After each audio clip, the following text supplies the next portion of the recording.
रजौली की जनता जिंदाबाद। और देखो भाई, कुछ लोग रजौली के जिसको हमने कई बार सम्मान किया, कई बार बनाया, लोग पार्टी के साथ धोखा दे रहे हैं, लालू जी को निराश किया है, इन लोगों को भी बख्शना नहीं है, पार्टी कार्रवाई करेगी। अब इस बार रजौली में पुराना आदमी नहीं चलेगा,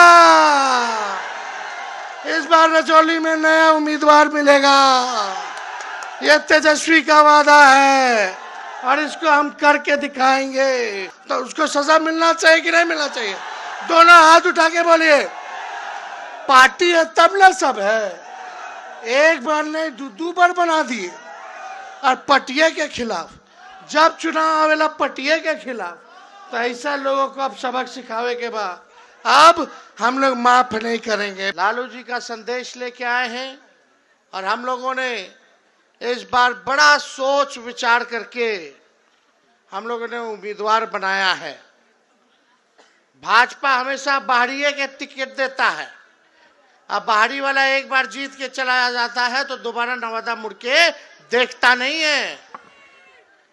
हम लोगों ने श्रवण कुशवाहा जी को, जो नवादा का बेटा है, उनको हम लोगों ने टिकट देने का काम किया। नौजवान हैं, गरीब परिवार में जन्मे, गरीबी देखी है, अंडा भी बेचते थे और आज ऐसे गरीब परिवार से आने वाले नौजवान को हम लोगों ने आपका प्रत्याशी बनाया है। जो नवादा के रहने वाले हैं, आपके घर के हैं, और हमें पूरा विश्वास है कि नवादा की जनता का एक एक वोट जो है श्रवण कुशवाहा जी के मिलेगा और लालटेन पर आप लोग बटन दबा करके भारी मतों से विजय बनाइएगा और एक अंडा बेचने वाले के बेटे को सांसद बनाने का काम कीजिएगा। यहाँ कोई लड़ाई नहीं है, यहाँ इस बार नवादा की जनता ने ठान लिया है कि बाहरी को बाहर कर देंगे और घर के अपना बेटा को सांसद बनाएंगे। और ये जब सांसद बनेंगे तो नेता बनकर के नहीं, बल्कि बेटा बनकर के आप लोगों की सेवा करेंगे। कोई दुख होगा, कोई काम होगा, कोई पैरवी होगा, रात बिरात कहीं भी होगा तो भाई इनका घर जानते हो, कहीं भी जा करके इनसे काम करवा लीजिएगा, पैरवी करवा लीजिएगा। लेकिन जो भाजपा का प्रत्याशी है उसको कहाँ ढूंढ ले चलिएगा? उनका घर कहाँ है रे भाई, बता दो।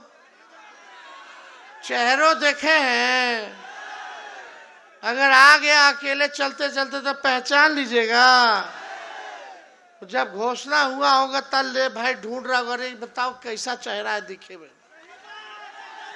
नहीं, ऐसे पैराशूट से भेज दिया गया। इसलिए आप लोगों के बीच आए, हम मुद्दे की बात करने आए। आप अपने भाई को जानते हैं, तेजस्वी को जानते हैं। हमको जब मौका मिला तो हमने 17 महीने में 5 लाख लोगों को सरकारी नौकरी देने का काम किया। जितनी हमारी जीविका आंगनबाड़ी, जितनी ममता आशा, जितने हमारे स्वयं सहायता समूह थे, चाहे विकास मित्र हो, टोला सेवक हो, तालमी मरकज हो, सबके मानदेय को हम लोगों ने बढ़ाया। जाति आधारित गणना कराई और उसी अनुपात में हम लोगों ने आरक्षण को भी बढ़ाने का काम किया। हम लोग आईटी पॉलिसी बनाए, स्पोर्ट्स पॉलिसी बनाए, टूरिज्म पॉलिसी बनाए, ये सारा काम हुआ। बिहार में निवेश हो, लोग कारखाना खोले, फैक्ट्री खोले, इसके लिए 50,000 करोड़ का MOU साइन हम लोगों ने करवाने का काम किया। हम लोग लगातार जो है अस्पताल में जाते थे, छापा मारते थे ताकि आप लोगों को सही इलाज हो रहा कि नहीं हो रहा, डॉक्टर आ रहा है कि नहीं आ रहा, दवा मिल रहा है कि नहीं मिल रहा, रात रात भर घूमते थे। गुणवत्ता शिक्षा हो, इसके लिए टीचरों की लाखों में बहालियां हम लोगों ने कराने का काम किया। मात्र 17 महीने में जो काम हम लोगों ने किया है वो 17 साल में भी भाजपा और हमारे चाचा ने नहीं किया है। केवल ठगने का काम किया। चाचा जी तो पलट गए। ये पलटे नहीं होते तो अब तक हम रहते तो 10 लाख लोगों को नौकरी मिल गया होता। 10 लाख लोगों को मिल गया होता। बताओ मेरे जाने के बाद कितना लोग को नौकरी मिला? नहीं मिला। वो तो छोड़ो, पेपरों लीक हो गया मेरे जाने के बाद। पेपर लीक हुआ कि नहीं हुआ? तेजस्वी तो सिपाही के बहाली, दरोगा के बहाली, शिक्षा के बहाली, और हम लोग अभी पब्लिक हेल्थ कैडर कर दिए साइन। जो कैबिनेट में लोग लाने नहीं दिए, अब तक नर्स का, सारा सपोर्टिंग स्टाफ का, सब लोगों का भी बहाली निकल गया होता। हम लोग काम कर रहे थे, लेकिन इन लोगों को काम से क्या मतलब? मोदी जी का घोषणा पत्र देखें, उसमें बिहार के लिए क्या है रे भाई? बिहार को इग्नोर कर दिया गया। कुछ नहीं दिए मोदी जी बिहार को, कोई वादा नहीं। इतना ना झूठा वादा कर लिया, पूरा नहीं किया। इस बार बिहार के लिए कुछ बोलबे नहीं किया। ना विशेष राज्य का दर्जा, ना विशेष पैकेज, ना नौजवानों के बारे में, ना किसानों के बारे में, ना रोजगार, ना नौकरी के बारे में, ना गरीबी के बारे में, ना महंगाई के बारे में। कुछ नहीं मोदी जी बोले। आपका भाई परिवर्तन पत्र लेके आया है। आप लोग नवादा में परिवर्तन कीजिएगा, देश में इंडिया गठबंधन का सरकार बनाइएगा, महागठबंधन का सरकार बनेगा। तो जिस दिन देश हमारा आजाद हुआ था 15 अगस्त को, आने वाले 15 अगस्त को बेरोजगारी से आजादी दिलाने का काम हम लोग करेंगे। और 1 करोड़ लोगों को देश भर में नौकरी, सरकारी नौकरी दिया जाएगा। कितना दिया जाएगा? कब दिया जाएगा? 15 अगस्त, यानी देश आजाद हुआ था, उसी हिसाब से हम लोग इस बार बेरोजगारी से आजादी दिलाएंगे। हम लोग जो कहते हैं वो करके दिखाते हैं। हम बोलते थे ना 10 लाख देंगे, हम तो विपक्ष में थे, लेकिन फिर भी हम सरकार में आ गए 17 महीना, और कम से कम 5 लाख तो दे दिए। ये चाचा जी नहीं पलटे थे तो 10 लाख मिल गया होता। और वही जब हम बोलते थे 10 लाख देंगे तो हमारे चाचा कहते रहे, कहाँ से आई पैसा, अपन बाप के पास से लाके देगा। बोलते थे कि नहीं बोलते थे? असंभव है। अगर चाचा जी कहते कि वो दिए तो काहे नहीं 17 साल में दे दिए थे भाई। आप बोलते कि उन्हीं का एजेंडा था। अरे सबसे पहले बार मेरे ना मुंह से सुने थे 20 में। लेकिन कोई बात नहीं, चाचा है, सम्मान करते हैं। हम तो उन्हीं के हाथों से बंटवाए नियुक्ति पद, जो असंभव कहते थे। खैर वो अलग बात। आने वाला रक्षाबंधन को गरीब परिवार की बहनों को हर 1 साल 1 लाख रुपया का हम लोग सहायता करेंगे। तो रक्षाबंधन आने वाला, 1 लाख लोगों को 1 लाख जो है गरीब परिवार की बहनों को हर साल हम लोग मदद करेंगे। महंगाई कितना बढ़ गया मोदी जी के राज में। आप देखोगे 1200-1500 में सिलेंडर गैस मिल रहा है। हम लोगों का सरकार बनेगा तो 500 रुपया हम लोग कर देंगे। और ठीक का अग्निवीर योजना को खत्म किया जाएगा। सबसे पहले क्या है भाई अग्निवीर योजना? 4 साल में हट जाओगे, हटा दिया जाएगा। ना शहीद का दर्जा मिल रहा है अग्निवीर में, ना कैंटीन का सुविधा मिल रहा है, ना पेंशन मिल रहा है। और 4 साल बाद क्या करेगा हमारा नौजवान भाई 22 साल की उम्र में? अच्छे से मूंछों नहीं उगा होगा और रक्षा कर रहा है भारत माता की। हम लोग पुराना जैसे बाली होता था, लंबा आप लोग सेवा दे सकेंगे। जो हमारा भाई भारत माँ की रक्षा करना चाहता है उसको पेंशन भी मिलेगा, कैंटीन की व्यवस्था मिलेगी, सुविधा मिलेगा, आपका इलाज का हर चीज देखा जाएगा, शहीद का दर्जा मिलेगा। केवल सेना में ही नहीं, जो पैरामिलिट्री फोर्स है, अर्धसैनिक बल है, पूछ लीजिए इन लोगों से। ड्यूटी पे आएंगे चुनाव में, पूछना। हम लोगों का पुराना मांग है कि इन लोगों को शहीद का दर्जा मिलना चाहिए।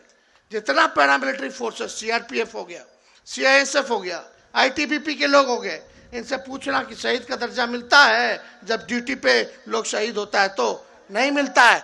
हमारी सरकार आएगी तो अर्धसैनिक बलों को जितने हैं उन सबको शहीद का दर्जा हम लोग देने का काम करेंगे। बिहार में इतना महंगा हो गया कि नहीं बिजली। हम लोगों की सरकार आएगी तो 200 यूनिट फ्री बिजली हम लोग आप लोगों को देने का काम करें। और राज्यों में फ्री में बिजली मिल रहा है, बिहार में कहीं नहीं मिल सकता है। पहले ही लोग बोलते थे नौकरी नहीं दे पाएंगे, नहीं दे पाएंगे। तेजस्वी आए तो करके दिखाया। आप लोग मौका दोगे तो फ्री में 200 यूनिट बिजली हम लोग दिलाने का आप लोगों को काम करेंगे। ये सारा काम करेंगे। ओल्ड पेंशन नियम को लागू करेंगे। 5-5 हवाई अड्डा हम लोग जो है बनाएंगे। विशेष राज्य का दर्जा देंगे और विशेष पैकेज भी देंगे 1,60,000 करोड़ का। एक लोकसभा क्षेत्र में 4,000 करोड़ मिलेगा आपके गांव के विकास के लिए। मोदी जी ने क्या किया? कुछ नहीं किया, केवल 4 चीज किया है। 4 चीज किया है, याद रखना। 4 चीज क्या किया है? पहला काम किया कि बेरोजगारी बढ़ा दी। दूसरा काम क्या किया? महंगाई को बढ़ा दिया। तीसरा काम क्या किया? गरीबी को बढ़ा दिया। चौथा काम क्या किया रे भाई? जुमला दे दिया। खाली झूठ। मोदी जी इतना झूठ बोलते हैं कि गोबर को भी हलवा बना देते हैं। इतना झूठ बोलते हैं। इसलिए ये बड़का झूठा पार्टी यानी बीजेपी से बच के रहिएगा। और आने वाला कल रामनवमी है। ये भाजपा वाले लोग को कुछ ना बुझाला तो एक वो काम करेला कि लड़ाओ, नफरत फैलाओ, हिंदू को मुसलमान से लड़ाओ, मुसलमान को इससे लड़ाओ। यही काम में लोग लगेगा। हम लोगों ने तलवार नहीं दिया, हम लोगों ने कलम दिया है, नौकरी दी है। ये भाजपा के लोग तलवार बांटने का काम करेंगे। हम लोग नौकरी मिला, जिसका नौजवान का ब्याह नहीं उसका ब्याह भी हुआ, जिसका बच्चा नहीं उसका बच्चों हो गया, बबुआ आ गया। माँ बाप भी खुश, बीवियों खुश, बच्चों खुश। जब पापा ड्यूटी से आएगा तो चॉकलेट दे देगा। पूरा परिवार खुश, आपका जीवन सुखी में बीतेगा। लेकिन जिसके हाथ में तलवार है, ये भाजपा वाला लोग जो देगा उसको जेल जाना पड़ेगा। फिर जाइए पुलिस थाना, जाइए चंदा चढ़ाइए, वकील बाबू को दिलाइए, सब परेशान टेंशन में। और जब जेल से निकलेगा तो लड़की वाला के पास जाएगा तो लड़की वाला बोलेगा ये तो दंगा वाला है, ये तो जेल रह के आया है, ये तो यहूं मारपीट कर लेगा। रे भाई नहीं करना है भैया, सब बर्बाद कर देगा। हम आपका जीवन सुखी बनाना चाहते हैं और ये लोग जो है बर्बाद करना चाहते हैं अपने तुच्छ राजनीतिकरण में, वोट के लिए। तो मिलजुल करके रहिए, एकजुट रहिए। असल मुद्दा मंदिर मस्जिद नहीं है, असल मुद्दा है बेरोजगारी, गरीबी, नौकरी, रोजगार, किसान भाई का आय दुगना हो। यही असल मुद्दा है। फसल कट रहा है कि नहीं कट रहा? फसल का सही कीमत मिल रहा है? कितना फसल का कीमत मिलता है? 1 या 2? वो भी पूरा नहीं मिलता है। हम लोगों की सरकार बनेगी तो 10 फसलों का MSP हम लोग तय करेंगे ताकि किसान भाई का आय दुगुना हो। तो ज्यादा हम कुछ नहीं कहेंगे। आज हम बनवारी जी का भी हम स्वागत करते हैं पार्टी में, और पिंकी जी, भारती जी का भी हम जो है स्वागत करते हैं। जनता दल यूनाइटेड छोड़ करके आई हैं, नौजवान है, महिला है, और साथ में छोटे मुखिया जी को भी हम स्वागत करने का काम करते हैं। पार्टी इन्होंने ज्वाइन किया है। तो चुपचाप 19 तारीख को कितना नंबर पे है? 3 नंबर पर है। 19 तारीख को 3 नंबर पर लालटेन है। तो लालटेन पर बटन दबाना है और आप सब लोगों को, श्रवण जी को, घर का बेटा को जिताना है। और जब जीत जाएंगे हम लोग, जब इंडिया की सरकार बनेगी तो 15 अगस्त को बेरोजगारी से आजादी आप लोग पाइएगा। तब श्रवण जी को नाम बताओ। गिरधारी यादव जी भी ज्वाइन कर रहे हैं, इनका भी हम स्वागत करते हैं। तो हाथ उठाइए, श्रवण जी को विजय का माला पहना दे। इधर से भी हाथ उठाइए, बोलिए पहना देना। चलिए, बहुत बहुत धन्यवाद। जय हिंद।